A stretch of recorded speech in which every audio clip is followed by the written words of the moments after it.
சித்திரை 3 மற்றும் 4ஆம் பாதங்கள் சுவாதி நட்சத்திரம் மற்றும் விசாக நட்சத்திரம் 1, 2, 3ஆம் பாதங்களை உள்ளடக்கிய எதையும் நிதானமுடனும் அமைதியாகவும் செயல்படுத்தும் துலாம் ராசி நேயர்களே, இந்த மாசி மாதம் தங்களுக்கு எவ்வாறு உள்ளது என்பதை பற்றி பார்ப்போம்.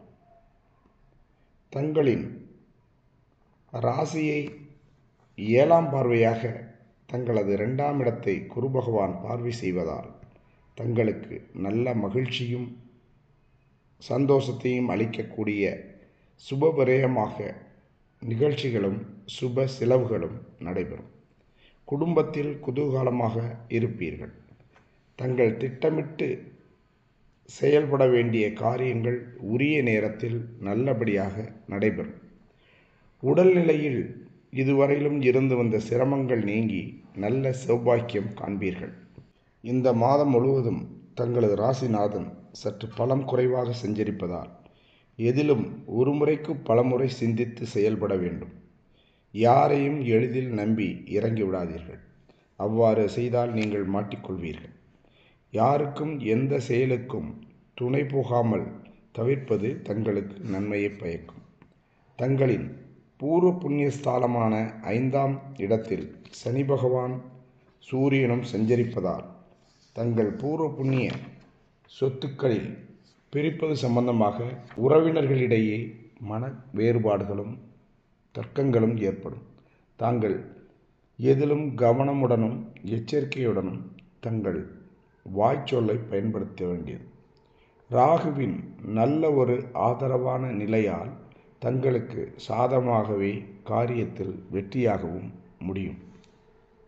ராகு பகவான் தங்களின் 6ஆம் வீட்டில் தங்கள் ராசிநாதனுடன் சஞ்சரிப்பதால் தங்கள் மனக்குழப்பங்களையும் மனச்சோர்வையும் களைவார். குழப்பத்திலிருந்து தாங்கள் மீண்டு நல்ல முடிவை எட்ட செய்வார். ராகுவால் தங்களின் செல்வாக்கு உயரும். அனைவரிடமும் அறியப்படுவீர்கள். காரியங்கள் திட்டமிட்டபடி நடத்தி செல்ல வழிவகுப்பார். எதிர்பார்த்த இடங்களில் இருந்து பணம் வரவு ஏற்படும். புதிய சொத்துக்கள், வீடு, இடம் வாங்கும் வாய்ப்புகள், வாகனங்கள் வாங்கும் வாய்ப்புகள், குடும்பத்தில் புதிய உறவுகள் ஏற்பட, சுப நிகழ்ச்சிகள் ஏற்பட முகாந்திரம் ஏற்படும். வீட்டில் குழந்தை செல்வம் பிறந்து மகிழ்ச்சி ஏற்படுத்தும். குடும்பத்தில் மனைவி மற்றும் குடும்ப உறுப்பினர்கள் சற்று இணக்கமாக அனுசரித்து நடந்து கொள்வது குடும்ப மகிழ்ச்சியை நல்ல விதமாக செல்ல ஒரு வாய்ப்பாக அமையும். பிப்ரவரி 26க்கு பின் புதன் பலம் பெறுவதால் தொழில் விஸ்தீரணம், புதிய தொழில் துவங்குவது, புதிய ஒப்பந்தம் செய்வது, தொழில் ரீதியாக வெளியூர் சென்று வருவது போன்றவைகளை இந்த மாதத்தின் பிற்பகுதி வைத்துக் கொள்வது நல்லது. தொழிலில் மேன்மை அடைந்து பெரும் பெருமையை உண்டு பண்ணும்.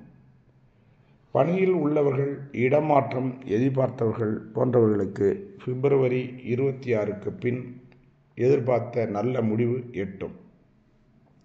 சந்திராஷ்டமம் என்று பார்த்தால் சித்திரை நட்சத்திரம் 3, 4ஆம் பாதங்களுக்கு மார்ச் 5ஆம் தேதியும், சுவாதி நட்சத்திரக்காரர்களுக்கு மார்ச் 6ஆம் தேதியும், விசாகம் 1, 2, 3ஆம் பாதமுடையவர்களுக்கு மார்ச் 7ஆம் தேதியும் நிகழ இருக்கின்றது.